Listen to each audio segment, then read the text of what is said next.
മാത്രമല്ല 5000 ലോകങ്ങൾ വേറെയുമുണ്ടെന്നാണ് നാസ പറയുന്നത്. ഭൂമിയെപ്പോലെ ജീവൻ നിലനിൽക്കാൻ സാധ്യതയുള്ള ഗ്രഹങ്ങൾക്ക് വേണ്ടിയുള്ള തെരച്ചിലിനിടയിലാണ് സൗരയൂഥത്തിനു വെളിയിൽ ഇത്രയധികം ഗ്രഹങ്ങൾ കണ്ടെത്തിയത്. ശാസ്ത്രത്തിന്റെ കണ്ണ് ബഹിരാകാശത്തേക്കും മറ്റു ഗ്രഹങ്ങളിലേക്കും നീണ്ടതിനു ശേഷം മനുഷ്യകുലത്തെ തന്നെ ഏറെ ചിന്തിപ്പിച്ച ചോദ്യം മറ്റൊന്നുമല്ല, നാം ഈ പ്രപഞ്ചത്തിൽ തനിച്ചാണോ? ഭൂമിക്ക് വെളിയിൽ ജീവനുള്ള മറ്റു ഗ്രഹങ്ങളുണ്ടോ?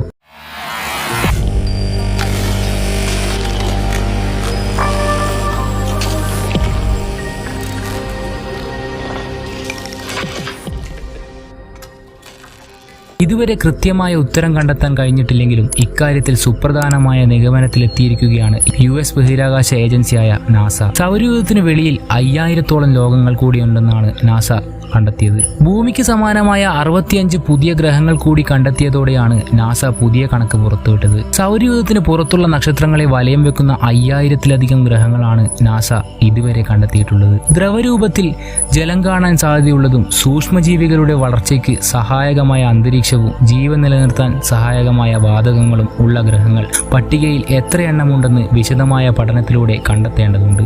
ഭൂമിയിൽ നിന്ന് നിരീക്ഷിച്ച് വിവിധ ഉപകരണങ്ങളുടെ സഹായത്തോടെ നടത്തിയ പഠനത്തിലൂടെയാണ് ഗ്രഹങ്ങളെ കണ്ടെത്തിയത്. ഇവയിൽ ഓരോന്നും ജീവനുണ്ടാകാൻ സാധ്യതയുള്ള ഗ്രഹങ്ങളാണെന്നും എന്നാൽ വിശദമായ പഠനം വേണ്ടിവരുമെന്നും നാസ വ്യക്തമാക്കി. അതേസമയം ഭൂമിയെ അപേക്ഷിച്ച് വലുപ്പത്തിലും സ്വഭാവത്തിലും ഏറെ വ്യത്യസ്തതകൾ നിറഞ്ഞതാണ് നാസയുടെ പട്ടികയിലുള്ള ഗ്രഹങ്ങൾ. ഭൂമിയെപ്പോലെ ചെറിയ പാറകൾ നിറഞ്ഞ ഗ്രഹങ്ങളും വ്യാഴത്തെ പോലുള്ള വാതക ഭീമന്മാരും പട്ടികയിലുണ്ട്. കൂടാതെ ഭ്രമണം ചെയ്യുന്ന മാതൃനക്ഷത്രത്തോട് തൊട്ടുചേർന്ന് ഭ്രമണം ചെയ്യുന്ന ചൂടേറിയ വാതക ഗ്രഹങ്ങളും പട്ടികയിലുണ്ട്. കൂടാതെ ഭൂമിക്ക് സമാനമായ വലിയ ഗ്രഹങ്ങളും നെപ്റ്റ്യൂണിന് സമാനമായ വലിയ ഗ്രഹങ്ങളും നാസയുടെ പട്ടികയിൽ ഉൾപ്പെടുത്തിയിട്ടുണ്ട്.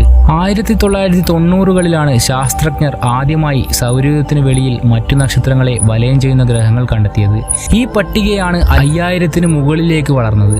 കൂടാതെ 2 നക്ഷത്രങ്ങളെ ഒരേ സമയം വലയം ചെയ്യുന്ന ഗ്രഹങ്ങളും ഗവേഷകർ കണ്ടെത്തിയിട്ടുണ്ട്. എന്നാൽ ഇതൊരു സംഖ്യ മാത്രമാണെന്നും ഗ്രഹങ്ങളുടെ സാധ്യതകൾ സംബന്ധിച്ച് വലിയ ഗവേഷണം ആവശ്യമാണെന്നുമാണ് നാസയിലെ ശാസ്ത്രജ്ഞയായ ജെസി ക്രിസ്റ്റ്യാസൻ വ്യക്തമാക്കിയത്. സൗരയൂഥം ഉൾപ്പെടുന്ന ആകാശഗംഗ എന്ന ഗാലക്സിയിൽ മാത്രം ഇത്തരത്തിൽ ലക്ഷക്കണക്കിന് ഗ്രഹങ്ങൾ ഉണ്ടാകാമെന്നും ആകാശഗംഗയെപ്പോലെ എണ്ണമറ്റ ഗാലക്സികൾ പ്രപഞ്ചത്തിൽ വേറെയും ഉണ്ടാകാമെന്നുമാണ് ശാസ്ത്രം പറയുന്നത്.